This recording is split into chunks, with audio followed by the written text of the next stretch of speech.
Hi, this demo is for those of you who don't feel confident in your Photoshop skills, that don't have the same skills that other students have had. So I have this image open here. I'm going to zoom out for a moment. So this image, I'm actually using it because I took a bunch of photographs of an exhibit at the Natural History Museum of a color exhibit. So I'm going to retouch these images that I took on my phone so that I can put together a little mock um, tour for you folks. So the first thing I want to do is rotate this so you don't have to turn your head to look at it. So you can do image rotation, which will rotate the entire page. So you can pick arbitrary and give it a percentage, or you can just, I'm going to do 90% counterclockwise. Next thing I'm going to do is crop it. So I'm going to go to the rectangular marquee tool, and you can see when you hover over it, you can have different shapes. So I want the rectangular, and I'm going to click from this corner down to this corner here for right now. And then I am going to go up to image crop. Okay. So what I want to do is, you can see my hands taking the photograph here, and there were so many light sources I couldn't avoid it. So I'm going to use the cloned stamp tool. So it looks like a rubber stamp, but make sure you use the clone stamp tool and not the pattern stamp. Okay. So the shape and size of my tool is controlled very much the way a brush is. So when I click up here, I can change the size. So notice how it's small, or I can change it to be bigger, and I think I want it to be bigger. And you can also make it soft or hard. So we want it to be soft, so it excuse me, it blends. So I'm set to go here now. Notice I have the dancing ants. Oh, one thing is, when this bar is here, the window, you can click somewhere up at the top and it disappears. The other thing is, have the dancing ants around there. So I'm going to click on this tool to release that. So if you ever find that you can't do something on your computer, if a tool isn't working, it might be because there's something selected somewhere on the page and you need to deselect it. Okay, so back to my clone stamp tool. So the first thing you do is you have to set what it's doing. It's going to take part of my image and copy it somewhere else. So I'm going to start over here on the left-hand corner. Now notice I'm hitting my Option key, which is an Alt on a PC, and I'm going to set where I'm working on my project from. So close this so I can see this better. Okay, so I'm clicking this area, holding down my finger on the Option Alt, and then I'm going to click my mouse once to select that area. Now I'm going over here, and see the way it's showing this little bit of a image here? So that is going to paint what's going on the left. Now see the plus sign? So it's copying everything that's going over there. And notice the way I'm getting this hard line here. I'm getting that hard line because there's no more below that. The other thing I'm getting is, you can still see this image behind here, and that has to do with the opacity. So the opacity is at 64%. Let me show you when it's at 100, and I'll read you that. So if I select over here and I start painting, see the way the plus sign is moving up, and then I'm getting into this dark area, which isn't what I want. So I'm just going to keep pasting where it's nice and light. Okay, and then I am going to stop, and I'm going to go back here, and I'm going to re-click where it was, where I started, so that I can grab some more of this background texture. And you want to not keep clicking that button too much on and off. You want to keep going as long as you can, and I will show you why that is. So if I select this area, go up here and start painting, and then I select again and I start painting, and I select again and I start painting, select again, it can end up getting really kind of choppy. And here it's a little bit smoother. Now I still have this problem here where it's going from this light to dark, so I'm going to go in there and fix that up now. So I'm going to play with this opacity. I'm going to turn it down to about 50%. So see where there's a dark spot here? So I'm going to go to this lighter area. I'm going to sample from there. I'm going to paint that light over it. So it's a transparent, it's only doing 50%, so you can still see through it, so it's softening that edge. So I keep going into the lighter area to brush some light over the dark, and then I can also go and grab some of the darker area to brush over the light. You can see it starts to blend in a bit and soften it. Okay, so I'm going to take the dark here and graduate that light area a little bit. Okay, there's a little bit of an edge here, so I can minimize that. Okay, so you can see how that works. One thing that can be challenging is if you only have a small sample to work with, you can end up with the patterning. Let me just show you over here. So if I select this and I go over here, let me make it 100% first. If I just, want to copy this little bit that I have here, and I run out and I go back and I do it again, and I go back and I do it again, I start to get, you see the same image that's right here, it gets repeated over and over again.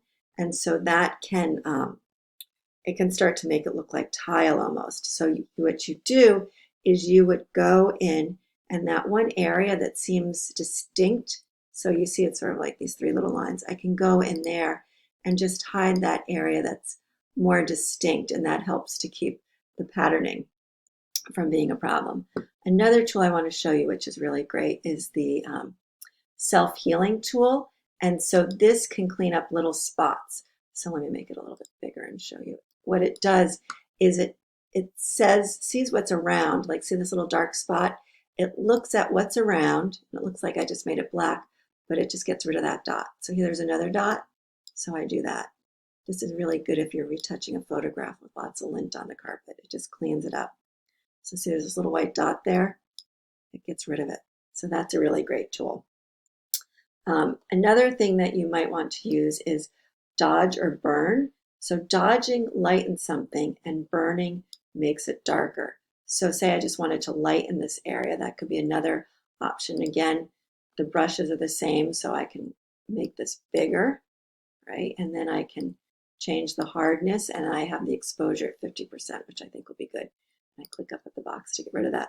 So what I want to do is lighten this, sorry, I have burn, so I can darken this area. See the way it's just darkening everything? I can click over here and it darkens it. Sometimes this works really well, sometimes it doesn't. And the other thing I can do is use the dodge tool, which will lighten it. So here it will lighten an area. So see the way it lightens it?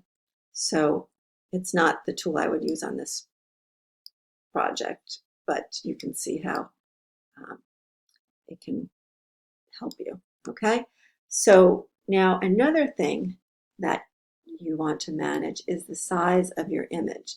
So if I go to image size under the image menu, you can see my document is 72 pixels per inch resolution.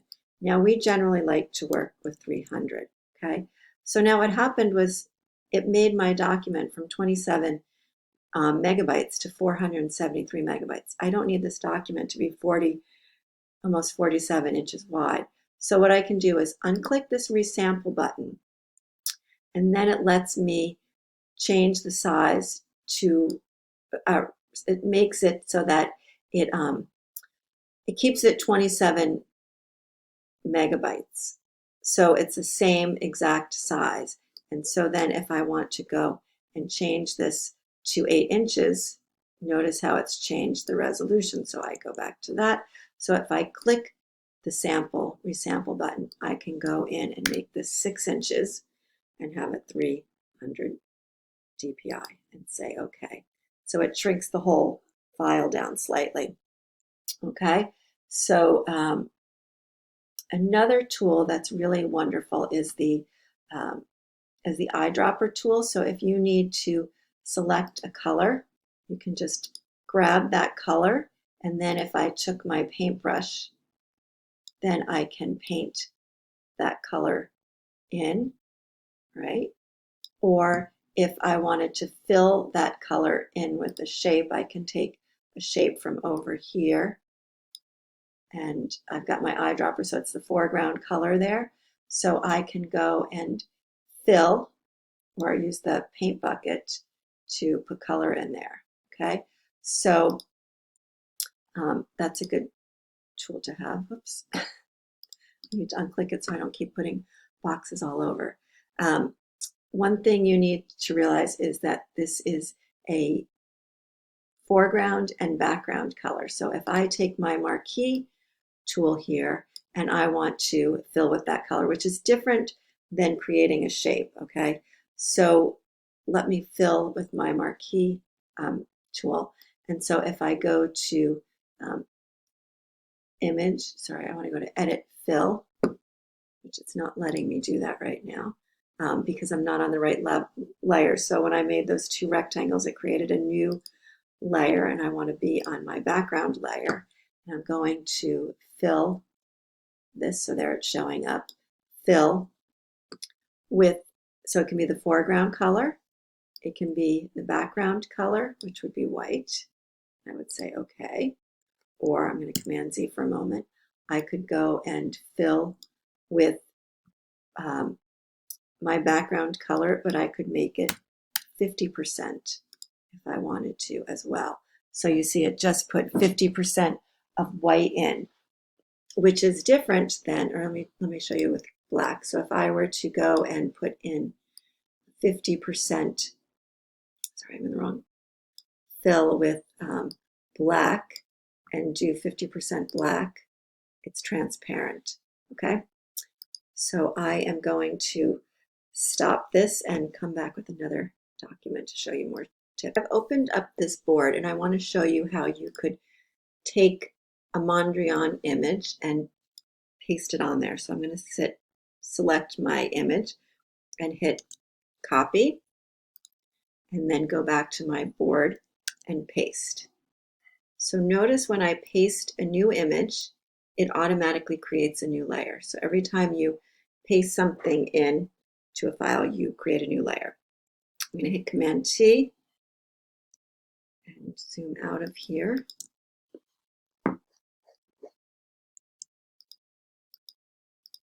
Okay, so now I'm using my arrow to scale this.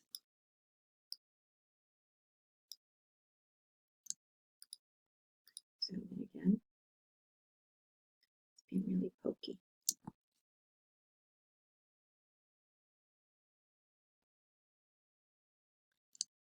Okay. So if I want to put this on this board, there's a couple ways I can do it. I can move this over for a moment. Really slow. So I can play with the opacity on this layer. So you see how you can see the board coming through, and the effect looks like you almost sort of whitewashed this on here, which is a cool effect, you know, so it looks like you've done a translucent paint on the board, but you might want to make it look like, this is why I was having a slow time, I hit something. Okay, so what you want to do is get say you want to get a nice solid image and have the white areas be transparent. So what you would do then is I'm going to go back and turn my layer up to 100%, and then I need to get rid of this white area. Okay, so I can just go in with my marquee tool and I can select this area and I can hit delete. Another tool I can use is the magic wand, which has mixed success. So with something like this, it should work really well. So what it does is I click here, and this is actually a gray shape, but it's selected all of it. Notice the dancing ants, and then I can hit delete there. Now, after I do that, when I look at it closely, sometimes it might not have done a clean job, and I might have some white edges, which it looks like it did a pretty clean job. So let me show you. Actually, it did a better job than what I did when I just grabbed and deleted. So let me go back in here now that I've zoomed in, get a few more pixels here and hit delete. Okay, so in this case, the magic wand tool worked really well. Let me show you in that previous document. If I use the magic wand here, watch what happens. So if I select this, it's selecting everything that is close to that color. So it's selecting that deep blue, but then there's a lot of other deep blue around it. So notice my tolerance was 20. That is what controls how many pixels plus or minus. So these controls change according to the tool that I have here. So I'm going to change this to, let's say, 60 and see what happens. So it grabbed a lot of stuff. I'm going to, every time I need to unclick, I'm going back to the marquee, clicking off the page. And so I'm going to grab the magic wand again, and this time I'm just going to do 2 as the tolerance, and I'm going to hit this. Now see, it's just picking one tiny dot, because even though this looks like it's one solid color, there really are several variations in the pixel bits there. So if I hit 8, so this is obviously a piece that isn't working as well as that one solid color in the other file. So again, you can have mixed results with this. So if you have a different file that you need to, you can use this tool. If you have curves that you would need to trace, let me show you in this for a moment. So if I needed to grab something specific, which isn't a really good file to show you either, but say I could trace the curves of this shape here if I needed to delete something like that. Okay, so, and then when I let it go, it goes and shuts up to whatever spot I let it go on. Okay, so I didn't draw that full circle shape, so if I just go and let it go, it goes and closes it up. Okay, so back to this, so you can see, again, if I click, I can also add a few pixels where if I go to under select, modify, I can expand by, say, let's say 4 pixels. Say OK. Notice the way the dancing ants moved in there. So then when I delete it, it takes away even more, which is probably not what you want to do. But so you can see how you can make this look like you've actually painted this or put a sticker on this piece of board versus what I showed you before, which was seeing through it, like it was almost brushed on there. So I think this is a good number of tools to get you started. I don't want to give you too many and overwhelm you. One other thing I do want to show you too actually is your canvas size. So under canvas size, I have this set at 6 by 4. But if I wanted to add something, say I wanted to add more blue around this board, so I could make the width, say I make it 8 inches. Now it's in the center here, but say I push over here so you can see what happens. And let me make this 6 here. I'm going to push it to the corner. And then I say OK. And so what it's done, it's given me a bigger sheet of paper in a sense. So it was 4 by 6, and I added more, and the page grew. Okay, so that I would do in case I wanted more wood, perhaps. So I could take this board here and hit Command T on this layer. Actually, I need to make it a transparent layer. I'm going to select Command T on this. So notice that it's selecting not just the board, but all the white, because Photoshop doesn't have a brain where it's looking and seeing where I have my image. So it's got this extra negative space here. So I can go and just ignore that and stretch it out. Or let me do Command Z for a moment. I can use, this is an area where the magic wand would work really well, and I hit delete, and so it's deleted all of that, and you can see the transparent layer again, So now if I do Command T, it's just selecting the board because that's all that's there. And so I can stretch my board up to fill that up and hit the check mark. Okay? So, and then when you save, there's lots of file format options. So if you go to Save As, you always want to save a Photoshop file as a PSD, your layered file, so that you will have it. It's taking a while. Because if you save this as a JPEG, it's going to flatten all your layers and say you want to go back and make adjustments. Well, you can't go and do that anymore. So you always save your file as a PSD file, and then you often save as a JPEG or a PNG or a different file format. A PNG file is a silhouetted file, which would be, what am I trying to say? It's like a logo that doesn't have any bounding box around it. So it's a transparent file. So a PNG is a transparent file and a JPEG is a filled file, meaning it takes up the whole box, but both are really lower resolution files and ones that you can work with regularly. And this is taking a really long time, sorry.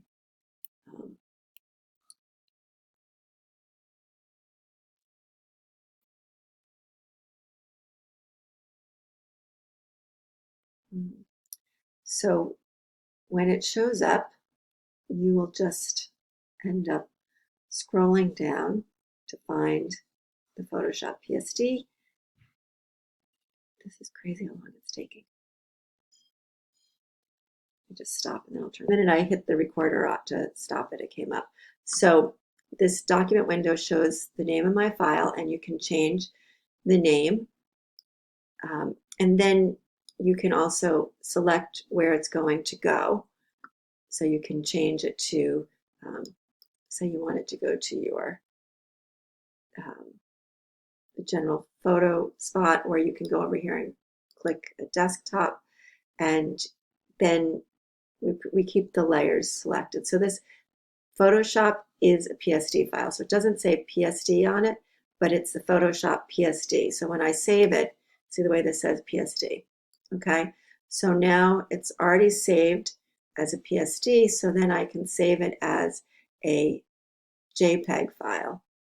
And so then it automatically changes the back suffix to a JPEG. So you don't necessarily need to change your name if you're going to save it with a different suffix at the end. But you may want to say board with something else on it. And then you hit save, and then you're good.